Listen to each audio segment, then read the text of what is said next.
कुठली प्रॉपर्टी एवढी इथं एवढी इथं एवढी त्यांना जाहीर केलं की मला काहीतरी पेपर तुम्ही आणून द्या म्हणजे आणि पेपर शिवाय कुठल्याच याला म्हणजे बातमीला सुद्धा काही किंमत नसते ना. बातम्या विलक्षणच्या बातम्या देणं किंवा आरोप करणं एखादी तरी मी जाहीर आवाहन केलं होतं एवढंच नाही म्हणजे तुम्हाला माहित असेल नसेल की मी म्हणजे त्यांच्या वडिलांच्या दोघांच्याही नावं घेऊन सांगितलं होतं की जर तुम्ही त्यांच्या पुढचे असाल किंवा मी आमच्या याचा आम्ही आता इथं बोलू नये तुमच्या समोर परत ते विषय संपलेला आहे. जाहीर आवाहन करून सुद्धा कोणी काही आणून दिलेलं नाही. त्याच्यामुळं त्याच्याही पेक्षा मी प्रामाणिकपणे सांगतो की आमच्या ड्रायव्हरलाच माहित आहे हरून नावाचा गेल्या 20-25 वर्षापासून लहान होते तेव्हापासून माझ्या सोबत आहे. 2-2 दिवस गाडी डिझेल वाचून आम्ही बंद ठेवली परंतु आम्ही अशी झाकली मूठ कोणाकडे बसेल नाही. दररोज 2-5 हजार रुपये मागायचे हे किती लोक तरी कोणी किती दिवस देणार आहे. आणि हे गोष्टी जरी असल्या तरी मी आज तुम्हाला म्हणजे एवढ्यासाठीच सत्कार तर करायचाच होता कारण एकदा निवडून आलेला लोकप्रतिनिधी हे कुठला पक्षाचा नसून दोन्ही तालुक्याचा आपल्या विधानसभेचा एक फार मोठी जबाबदारी आपल्यावर पडलेली आहे. आणि निवडून आल्याच्या नंतर कोण्याही एका पक्षाचा नसून सर्व जनतेचा एक नेता किंवा एक सालगडी प्रतिनिधी म्हणून आपल्याला काम करायचं आहे. आणि ते सुद्धा तुम्हाला सोबत घेऊन बोलवलं एवढं सांगायचं एवढंच की तुम्ही मला फक्त गाईडलाईन सांगा की आज आता मला कोणीच म्हणजे जास्त जवळचा नाही किंवा कोणीच दूरचा नाही. मला तुम्हाला सोबत सर्वांना घेऊन जायचं. आणि आता गोपाल भाऊंनी सांगितल्याप्रमाणे की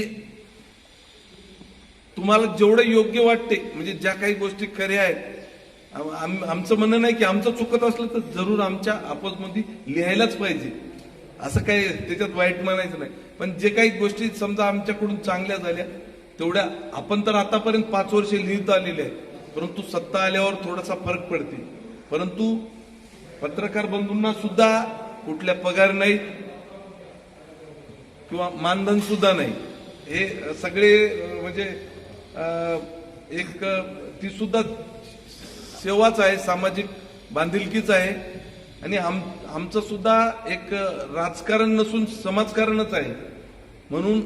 परंतु समाजकारण किती जरी म्हणलं तरी सगळ्यालाच घरी कुटुंब असतात. घरी आपल्यावर सगळे कुटुंब अवलंबून असते. बरेच जणाला 24 तास पत्रकारिता असते.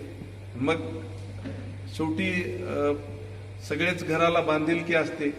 म्हणूनच मी जे आज बोलायलो सगळ्याचे चालू आहेत कॅमेरे त्याच्यामुळे मला काही गोष्टी बोलाय नाही. तुम्ही आम्हाला फक्त सांगा की बाबा आमचे हे मोठे म्हणजे पेपर आहेत ह्यांच्यासाठी हे गाईडलाईन्स आम्हाला महिन्यातून हे पाहिजे. त्याच्यानंतरचे जे साप्ताहिक असो किंवा मग जे कुठलेही समजा पेपर असो इलेक्ट्रॉनिक मीडिया असो ह्यांच्यासाठी हे म्हणजे तुम्ही ठरवायचं. हे पहिला काळ जाऊ द्या कसा झाला मला माहित नाही परंतु माझं तुम्ही आता बघणारच हा ना मी किती जरी सांगितलं तरी. त्याच्यामुळं मी सगळ्याला माझी इच्छा आहे की सगळ्या पत्रकार मंडळीला सगळे आमचे राजकीय मग आमचे गोपाल भाऊ सारडा असो त्याचबरोबर आमचे जिल्हा प्रमुख विवेकजी देशमुख असो त्याचबरोबर आमचे युवा सेनेचे जिल्हा प्रमुख संदेशजी असो बबनरावजी माळोदे आमचे शहर प्रमुख आमचे कदम साहेब त्याचबरोबर आमचे वानखेडे साहेबाचे चिरंजीव आमचे दादा शे असो झाली का सर्व मध्ये एकनाथ पाटील आमचे राष्ट्रवादीचे ही सगळी मंडळी त्यांनी सुद्धा अचानक आली. त्यांना म्हणजे माहित नव्हता काहीच कोणालाच माहित नव्हता ना. आणि जे आमची कार्यकर्ते मंडळी मी आपण बसून आता ह्याच्यानंतर हे बंद करून आपण बसूत बाजूला.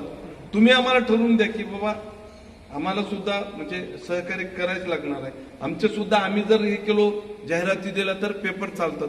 तुम्हाला माहित आहे दिवाळी हे ते सगळेच म्हणजे वरून म्हणजे तुम्हाला सुद्धा टार्गेट दिलेलं असते, आम्हाला सुद्धा माहित आहे. आतापर्यंत मी टार्गेट तुम्ही सांगत गेले परंतु मी कोणालाही सहकार्य केलं नाही. मी जाहीर कबुली देतो. परंतु आता मी 100% जे बोललो ते सगळ्यांना सोबत घेऊन चालणार आहे. आणि तुम्ही सांगितलं तसं तुम्ही जे आता आपल्याला एक जे मार्गदर्शन करणार किंवा गाईडलाईन्स देचाल त्याच्याप्रमाणेच होईल. मला भले म्हणजे तुमचं काही असू द्या, काही हरकत नाही. कारण मी अगोदरच सांगितलं की लोकप्रतिनिधी आणि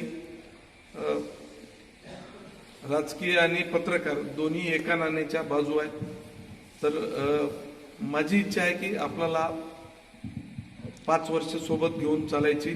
आणि चालायचीच म्हणजे तुम्ही माझं चुकलं तिथं माझ्या आपोजमध्ये 100% बातम्या देऊ शकता. असं तुम्हाला बांधिलकी सुद्धा नाही, कारण द्यायलाच पाहिजे. तरच पत्रकार सुद्धा पत्रकार म्हणून आणि जर आपण मागच्या वर्षी सारखं लिहू लागलो तर तुम्हाला माहित आहे म्हणजे काही चुकीचं असलं तरी ते काही आता मी काही जणांची नाव घेत नाही काही पेपरचे, पण ते आम्हाला सुद्धा पटलं नाही. पण ते आता माहित नाही, आता ते सगळी संपलेला विषय, त्याच्यामुळे आता आपण काळजी करायची गरज नाही.